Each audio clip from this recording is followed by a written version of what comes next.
So this countertop that I'm making goes into a camper, so that's why it's not very big. It's 3/4 inch plywood. The first thing I did was to seal it with black paint. Have 2 coats of black paint on it. And then I have 1 coat of clear. I had a little bit of black dye I mixed up in that clear coat, but I put a clear seal coat on it. My next coat is a tinged blue. It's one of these oil paints. This is light crab gray from Master's Touch. Comes out in almost a paste, but it mixes up very well. So now I want to see just exactly how this is going to work.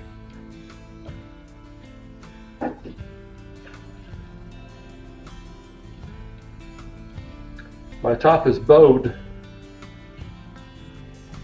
quite a bit, so I turned it upside down, so now the top is cupped. Epoxy is self-leveling, so I wanted to fill the middle of it up with some epoxy, and that way hopefully things will sit on the countertop instead of trying to run off. I'm going to spread this around with a foam brush and kind of try to chop the bubbles out of it at the same time.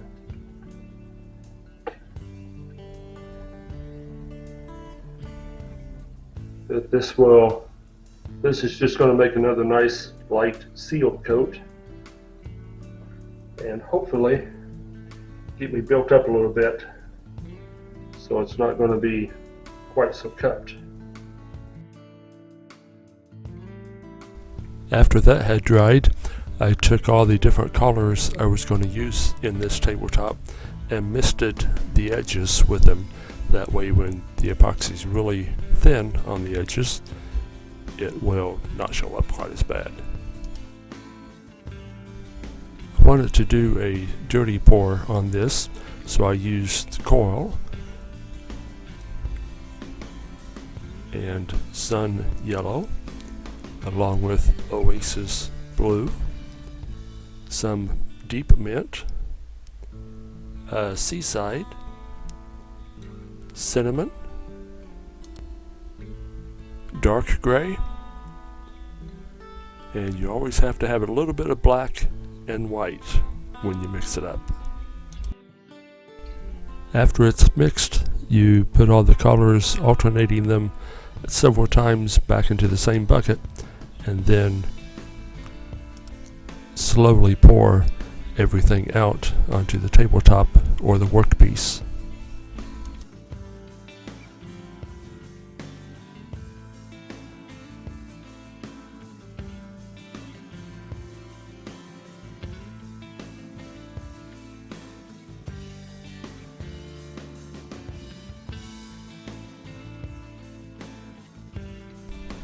To get this to flow into all the areas of the top, the next step was to heat it up with a torch, which of course also removed a lot of the air bubbles that get incorporated into the mix.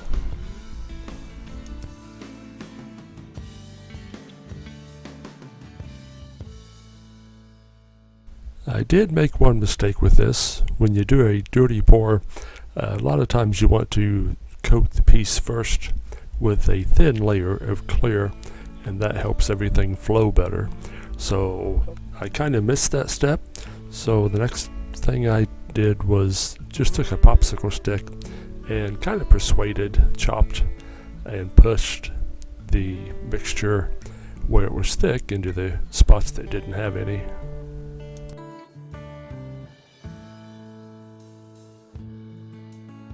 The biggest thing you have to watch for at this point is you don't want to mix it together any more than it already is. Otherwise it becomes one uniform color, kind of defeats the purpose.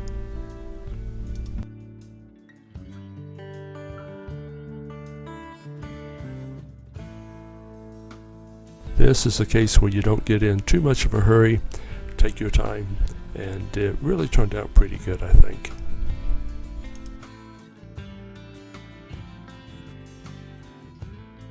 Again, keeping the torch going keeps the air bubbles out, and it also keeps it nice and warm so it flows better.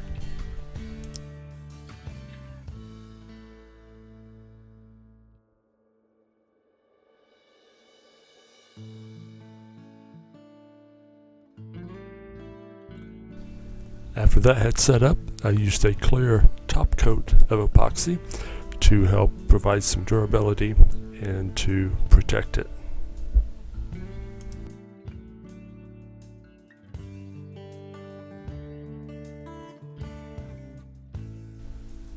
And this is a pass or two over the top of it, so you can see the different colors, how they melded with each other and blended in.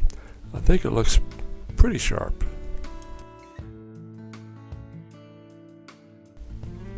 After everything had set up, I put some ultimate top coat on the top of this to provide some extra durability and scratch resistance.